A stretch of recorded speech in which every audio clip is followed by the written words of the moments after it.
Greetings, everyone. Thank you for listening to episode 6 of People in Production podcast. I'm really pleased to be with you today. Today, we're going to meet Ryan Borgerding with Jarboe Employment Group, and we'll hear his story of how he started the group and how he started into the space of employment placement. We're also going to learn the importance of candidate-centric approach that Jarboe has and the unique position that Jarboe has in the employment placement market. Then we're going to hear the unique story behind the start of collaborating with KCNMA and the development of the apprenticeship program that they've been working on and that's launching here in 2025. Some great insights there. Then you'll get the opportunity to hear that Ryan thinks we don't have a labor shortage. He says we're dealing with a labor quality issue, and I love that insight. You're going to enjoy this episode. Before we dive into it, please like and subscribe to this episode. I'd encourage you to share this on your LinkedIn profile or your social media channels, and then also leave some comments. Whatever place that you're listening to this, leave some comments. Leave a review on how much you appreciate Ryan's insight, Ryan from Jarboe, his insights, and let him know of the value of it. The other thing, listen at the end. I'm going to share with you about an opportunity coming up in February for leaders in your organization to take leadership to the next level. So make sure you listen till the end.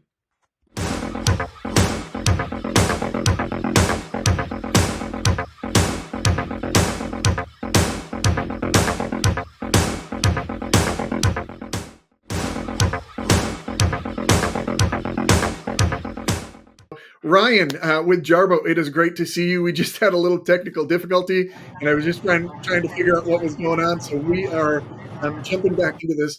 Ryan, thanks for being with me today. You are with Jarboe Employment Group, and tell me about how you got into the Jarboe business.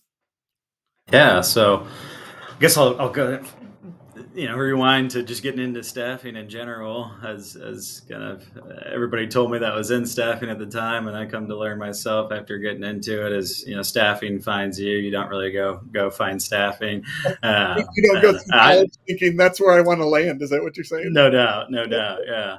And, when I came out of school, I, had a couple of different options. And as most young folks do, I took the highest paying job at the time. And, it was an insurance claims position with a large commercial line carrier. And, did that for about 3.5 years. And, was succeeding in the role, but finding zero enjoyment in what I was doing. And a buddy of mine called me up out of the blue, knowing that I wasn't too happy with what I was doing, and asked me if I'd be interested in getting into staffing. And my first question was, "What's staffing?" So yeah, the kind of high level overview was, well, you get paid to help people find jobs. And I thought to myself, that sounds a heck of a lot better than what I'm doing right now. Let me pause for a second. Is that how you would describe Jarboe? Yeah, I would describe Jarboe in that way. Okay. I was just curious. Did his sales pitch to you hold true through your journey? It has. I'd say the one part of it that hasn't is that I came into it naive, thinking that we'd be able to support the people that were in the greatest need for support. But as I learned pretty quickly, these companies are paying a decent amount of money for us to help them identify these key hires, and unfortunately, like, the people that are in the most dire of situations aren't, always the highest caliber individual for the particular position that our client's looking for them to fill. So, we've identified ways to, find fulfillment and derive intrinsic value from, supporting the people that are in the greatest need in other ways. But, aside from that realization after getting into it, it's definitely what Jarboe was founded on is, helping people, people helping people. And, we've taken a much more employee centric, candidate centric approach. And, I think it seems counterintuitive to some that we would put, give preference to the individuals, more preference to the individuals than our clients. But as I've put it to a lot of clients over the years, without the trust of those people, we would never be able to find anybody for you. So yeah, we're Yes. gonna. Love that. And so, if I understand right, you actually started in it in a national agency. You didn't start by starting your own company, obviously. So tell us a little bit about that Correct. journey. Yeah, yeah. So started out as just as a recruiter, banging the phones and doing my best to learn all of the technical intricacies of the work that we're involved in at that time. We're Now, as a heavily recruiter, focused in were you recruiting staff people, or were you recruiting businesses that might need your staffing service? recruiting the staff for Okay. those businesses. Yeah. So the business was in place already, and the job orders were there already, and our focus was predominantly engineering at that time. And aside from my dad being a science teacher and having some engineers in the family, that's about all I knew about engineering. So Gotcha. learning kind of the technical intricacies of the positions that we were staffing for was a fun challenge at the beginning of it all. And so that's I spent it's probably about 3 years in a dedicated recruiting role, and then had the opportunity to move into an account management position from there, where I'd work hand in hand with the clients that we were staffing for, and I'd also be recruiting and helping to find them people. And as we continued to grow the branch office of the previous company that we were working for, it started to get to the point where we weren't really seeing eye to eye with the ownership at the time, and our strategic visions really weren't aligning anymore. And I think we had both come to that realization. And given that my business partner and I had kind of created and maintained everything that was happening within the Kansas City branch office at that time, like I think the owner realized, like, without us being a part of it, there wasn't much there for them. So provide us the opportunity to purchase out the assets to their Kansas City branch office, which we did in June of 2019, and started up Jarboe Employment Group from there. Maintained all of our existing staff that we had, all of the clients we had, all of the external employees that we had contracted to our clients at that time. So it was really much smoother transition than I think my business partner Nick and I really thought of that it would be. And obviously got met with a national state of emergency not too long after starting the business, and definitely a nightmare for any new entrepreneur and business owner. Yeah. But thankfully, we were able to weather that storm. Staff for a lot of essential business operations and manufacturing, construction, and engineering, and we're able to maintain all of our staff during that time. And fast forward to today. We started Jarboe with 4 people internally. I think we had about 15 people that were, W-2 employees that we had contracted to clients at that time. Today, we're up to 12 internal staff and roughly 60, external employees that we have contracted to clients of ours. So it's been a fun, exciting, wild roller coaster of a journey. So. Well, I love that. I love hearing that journey. As an entrepreneur myself, I've started multiple businesses and stuff, and it's just fascinating to hear how you guys came into the business and where it's gone from there. So, just to let people in a little bit, you and I have a meeting with your ownership group this afternoon, and we'd already been talking. You last fall had attended a workshop that I did with the NTMA, and that was our first interaction. And then we connected at another NTMA event around the holiday season. And you heard me just talking about some of how I approach coaching and stuff like that. And you were like, man, we've got to talk. So here I've got a meeting with your ownership group.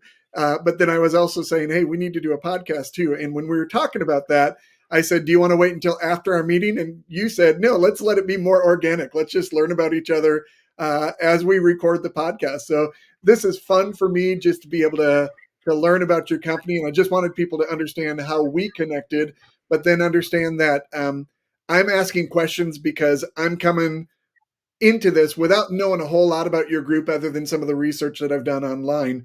And I've been really intrigued. And when I shared with you kind of my approach to coaching, that, when I work with people, first I try to say, hey, I want to care about you.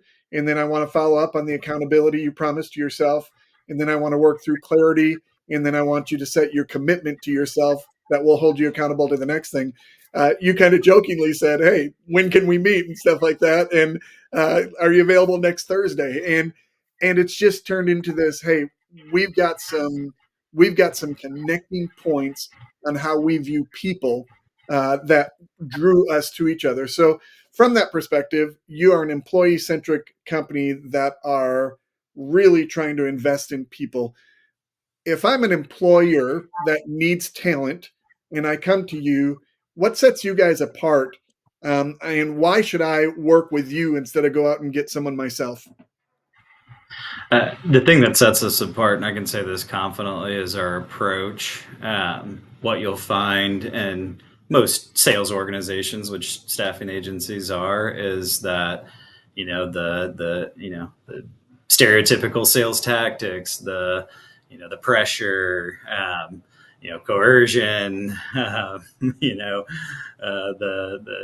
not that we don't, we are persistent in reaching our objectives, but we don't pester people. And so it's really the pressure that we felt, working for, another agency to produce revenue, to produce profit. It really forces you to make decisions and do things that may not necessarily coincide with your moral and ethical values. And the way that we always looked at it is if we were starting to feel like we were forcing something, then it probably wasn't the right fit. And so when you're got people over top of you that are saying you need to do more, you need to bring in more, you need to do, it makes it challenging to strike the right balance between those moral and ethical values and profit, right? Yeah. So it's I know the phrase "people over profit" has been used in various contexts, but I think it applies to our business and our mentality, and it's really doing the right thing for that individual that we're working with, and taking a much more consultative approach with them. We spend more time talking people out of making career transitions or talking people out of pursuing an opportunity with one of our clients than we do, talking them into it. And that's intentional because we want to make sure that it's really going to be the right fit for both parties before we even put forth a recommendation. So I think that's one thing that most of our clients would echo, is that the thing we like about Jarboe is that when they send us somebody, we can feel confident that they have done the work to make sure that it's going to be worth our time to consider this individual. And on the flip side, with the candidates, having experienced recruiters that do apply a lot of those pressure tactics, it can leave a bad taste in their mouth, and especially those that have fallen victim to those pressure tactics and end up in a less than desirable situation, and wishing they had never left their previous position. So that's really the difference for us, and it's hard to encapsulate that in any one particular phrase or marketing slogan or whatever it may be. It's something that's that has to be experienced, right? Yeah. Uh, So let me ask you this: if I am, because there are two approaches we could take to this conversation. We could say, "Hey, what's the pathway for the employee versus what is the pathway for the employer?" For the audience that we're reaching, I'm a lot more interested in this pathway for the employer side of things. yeah. And so, tell me a little bit. If I'm an employer and I have a need, I'm in KCK, I have a machine shop that needs a CNC operator or some other role. Um, how do I come to you? What's that relationship look like when I come to you? Am I coming to you if I need someone for 3 weeks, or am I coming to you if I need someone for permanent placement? Help me understand how companies would use your services.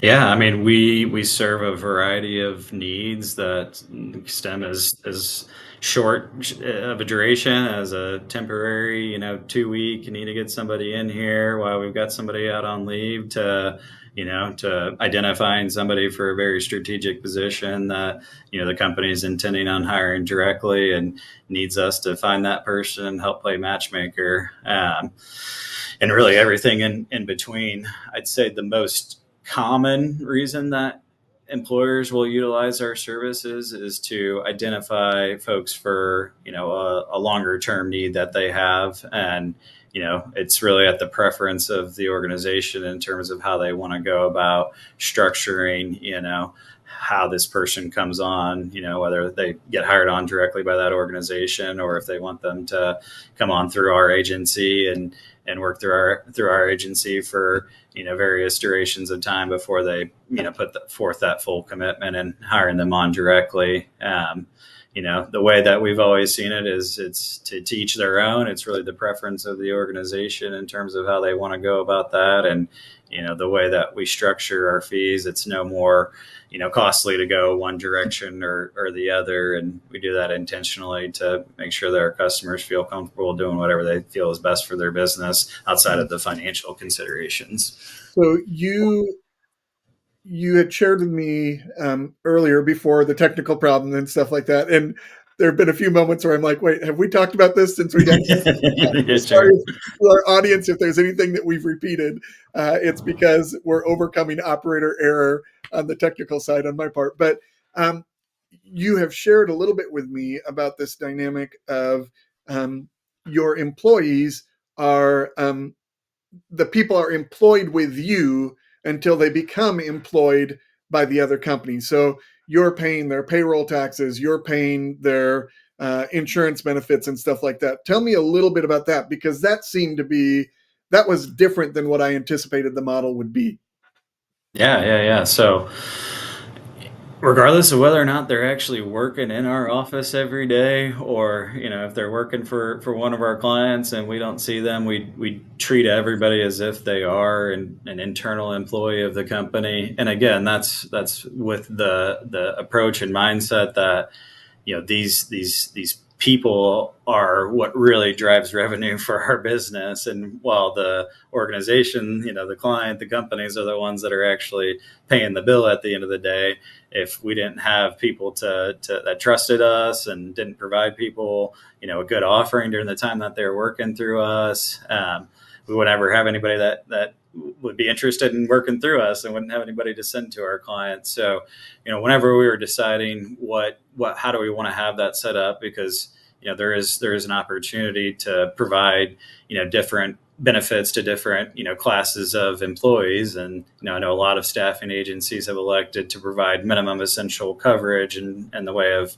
health insurance benefits, in an effort to keep their costs down and generate higher margins from that temporary or contract to hire staffing.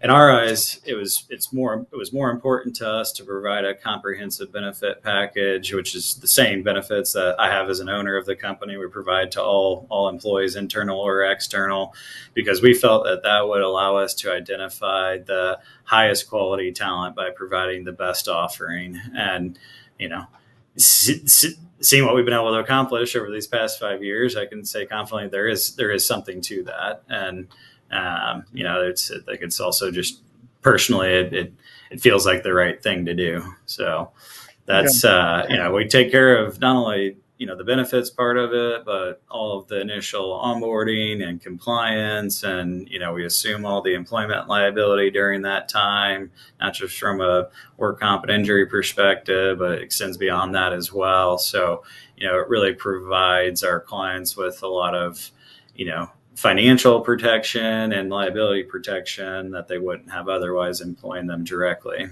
Yeah. And so you are currently serving clients in 11 states, if I understand right. You've placed people in long-term jobs in, I think you said 37 states. Is that correct? Yep. And so, but you're based out of Overland Park, Kansas, which is part of the Kansas City Metro and that type of thing. So you've really set yourself up so that if you have people in another state that company is not ready to hire them full time yet, they want to date them a little bit before they marry them, if you will.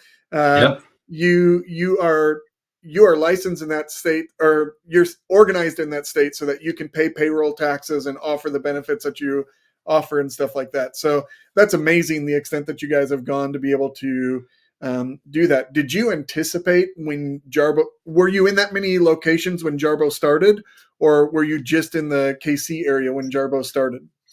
When we first started, it was just Kansas and Missouri as far as states that we were registered in and employed individuals in. So, and no, did not anticipate it to expand that wide geographically. Some states have been very intentional, just knowing the landscape of the state and, the amount of, opportunity there is for a staffing agency that focuses on, more technical roles in manufacturing, engineering, and construction. There's other states that we entered because we had a client that we started staffing for in Kansas or Missouri that had other operations and encouraged us to help them out in those locations as well. And for Which says the good something about how you clients. served. Yeah. Yeah, What's that? it says something about how you served them. They were like, it Sure. works so well here. We want you to offer these services where we are expanding or where we have other opportunities. So I think that's amazing. Love that. We're going to come back to this. I want to talk a little bit about the position an organization needs to be in to work with you. But before we get to that, let's talk a little bit about you're a part of KCNMA or Kansas City National Machine and Tooling Association, and you've just recently joined the board of the KCNTMA. Tell me about your journey with that organization. When did Yeah, so it actually stems from we had somebody reach out to us that was selling ad space for at the national level for NTMA, and that was our first exposure to NTMA. This is probably 2 years ago now, and as we're contemplating whether or not to purchase that ad space, I started exploring the association further, and initially, decided, not going to purchase the ad space, but do want to have some involvement with this group. So I reached out at the national level and noticed they had a number of affinity partners. Didn't see any staffing agencies that were, part of those affinity partners, and had inquired about, coming on in that capacity. And given that we weren't truly like a completely nationwide staffing agency, it didn't necessarily make sense to join at the national level, and was learned pretty quickly that they perceive staffing agencies as competition to their workforce development initiatives, and weren't interested in having a staffing agency as an affinity partner, which makes sense. So I was encouraged to reach out at the local level at that point in time, and that's when I got connected with Catherine O'Toole, the executive director for the Kansas City chapter, and didn't take long to determine that there's going to be some synergy between the association and our efforts and staffing for a lot of manufacturers in Kansas City, and so it seemed like a no-brainer partnership, if you will, at that point in time.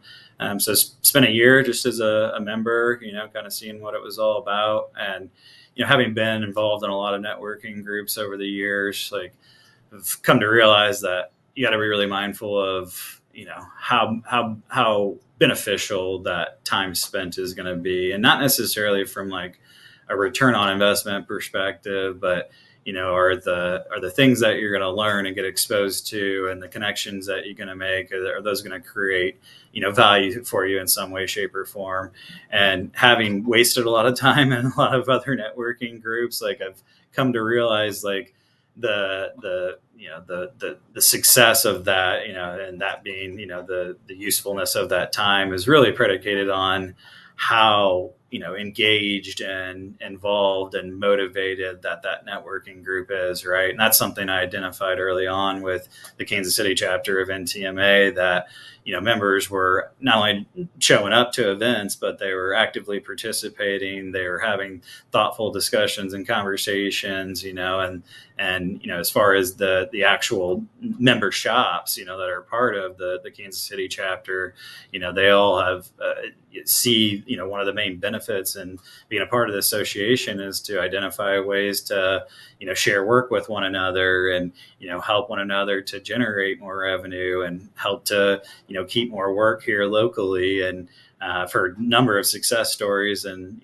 just the year and a half that I've been a part of the association now of that occurring. And so that was the thing for me that told me this is going to be a group worth investing the time, effort, and energy into, supporting in whatever capacity that we can. And when Catherine approached me to be on the board this year, it was a no-brainer decision for those reasons. Well, and I would say this, first of all, by the way, if you want to know a little bit about Catherine, she was in episode 1 of our podcast. This podcast was kind of launched in a collaborative effort between the KCNTMA and my company, Circle of Five. And we just said, hey, we need to have a new conversation, a higher level of conversation in the area. And I just proposed this idea, and it's been a blast so far. I'm loving it. But knowing Catherine's background as a teacher, knowing her desire to get people connected and get people growing, there's not a surprise to me that you found this synergy between your organization and KCNTMA. Whether you felt that at the national level or not, it makes perfect sense to me that when you came to the local level, that man, it just locked and loaded, like this resonates. And to be fair, you didn't just go from being a member to being on the board. You got heavily invested this past year in helping to develop a skills developing program. You want to talk a little bit about that investment that you've partnered with the KCNTMA to accomplish? Yeah, absolutely. So, actually, a former colleague of mine that owns and operates his own staffing agency out in Colorado was, I found through a proposal that he sent us for a government contract that he was going after that there was a blurb in there about having created an apprenticeship program for the local chapter of NTMA in Colorado. And after I read that, I called him up right away and was like, "What's this all about? What are you doing here at this thing?" And after learning more about kind of the intention behind them, building that apprenticeship program for the local chapter, made a lot of sense to me, and quickly, introduced that idea to Catherine, and she was fully supportive and felt like it could be a great thing to be able to provide to the member shops of the local chapter. And really, for me, it's been, apprenticeships and just, skill development has just really been a hot topic and something that I've, been an advocate for and encouraged a lot of companies to consider, as a talent acquisition strategy. But, a lot of times that was, those recommendations were falling on deaf ears. And so it took a lot of, questioning, why companies weren't interested in doing that. And what I came to find out is that is overwhelming for a lot of employers, especially, smaller employers that, have owners and leadership staff that are very active in the business. Just seemed like a daunting thing for them to be able to develop and create. And they need productivity. They don't have time to slow down and mentor someone and apprentice someone. They need every hand on deck to be focused on the job, because at the end of the day, they've got customer demands. Is that part of the reasoning behind it? Absolutely. And there's the financial component of it, of sending them through the schooling that's required in order to be certified as a journey level machinist. I think the time commitment that comes with the administration of the program as well. And I think there's also just some unfounded concern that this is a DOL, approved apprenticeship program. And, I think there's some myths about what this means as far as the DOL's involvement in individuals' businesses. And, Yep. I couldn't be any more the opposite. We've worked hand in hand with the rep from the DOL to, get this program into place. And, it's something they've communicated over and over again themselves. We're not here to catch anybody doing anything that they shouldn't be doing. Our goals are aligned. Actually spies on your company. Yeah. Yeah. We want to certify apprentices, So, those are the main concerns that I faced a lot of times, and when I made that as a recommendation, and we were able to alleviate a lot of those with the program that we've created. And tell me what the solution you guys have created is. Help people understand what does this apprentice program look like? Yeah. So, first and foremost, came to find out that, there's multi-employer apprenticeship programs that you can create. And, obviously that's something that made a lot of sense for an association like NTMA. And after learning that we could, when I say we, NTMA and really Catherine could take on the administrative burden associated with, A, creating the program, and B, maintaining it thereafter, that alleviates the concern about the time that the owners and leaders of these companies are going to be putting into it. And then from the cost perspective with the schooling, we had looked at a few different options through, local trade schools and tech schools, and there really wasn't anything that was extremely affordable. On average, it was going to be about $15,000 to get an apprentice through the schooling portion of the program for machining. And through a lot of research and questioning, we found that there was actually another local chapter of NTMA that had utilized NTMA-U, which are courses that have been developed at the national level to help train machinists. They were able to get that approved as their related instruction portion of that apprenticeship program. And for chapters that that invest in getting access to the portal, the NTMA-U portal, they're able to provide their members, employees, access to that schooling at no cost. So for other NTMA chapters, they need to understand that they could deploy the same strategy in their context. Is that? Absolutely, 100%. Yeah. And 100%. that's pretty amazing that you guys are kind of breaking some ground and you're leveraging resources that are available. And I think part of what you're saying is the industry can be a part of their solution to the problem that they're experiencing of having a lack of talent. So why would people get involved? Because frankly, we and I don't mean to be negative, we complain every day about not having enough talent. But if we're not willing to invest in the solution, we've got to stop complaining. Well, once we start investing in the solution, we're solving the problem and we don't have to keep complaining. Now, it's going to take years to solve the problem, but if we're intentional, we can improve the conditions. Undoubtedly. And, I myself have, talked a lot about like the labor shortages, and you hear that a lot as well. And I can't remember who it was, but, one of the shop owners had made the comment to me, like, I don't think it's a problem of there being a shortage of people that, are available and able to work. I think it's a problem of labor quality. There's plenty of people out there. There's not a lot of people that are good machinists or can be good machinists. And I think that statement is more true than referring to the problems that exist as labor shortages. It's really labor quality and productivity issues. And that's, one of the main components of what these apprenticeship programs aim to solve, right? I mean, not only are they going to be getting more structured on the job training, but they're also going to have, the schooling that they're doing, related instruction, outside of the normal work hours, that's supplementing that knowledge base and providing knowledge that isn't just specific to, that particular shop or their, day-to-day operations, and, provides for just a much more well-rounded machinist. And, it's things like that are really going to be the catalyst for solving the labor quality and productivity issues. Yeah, right on, man. That's great.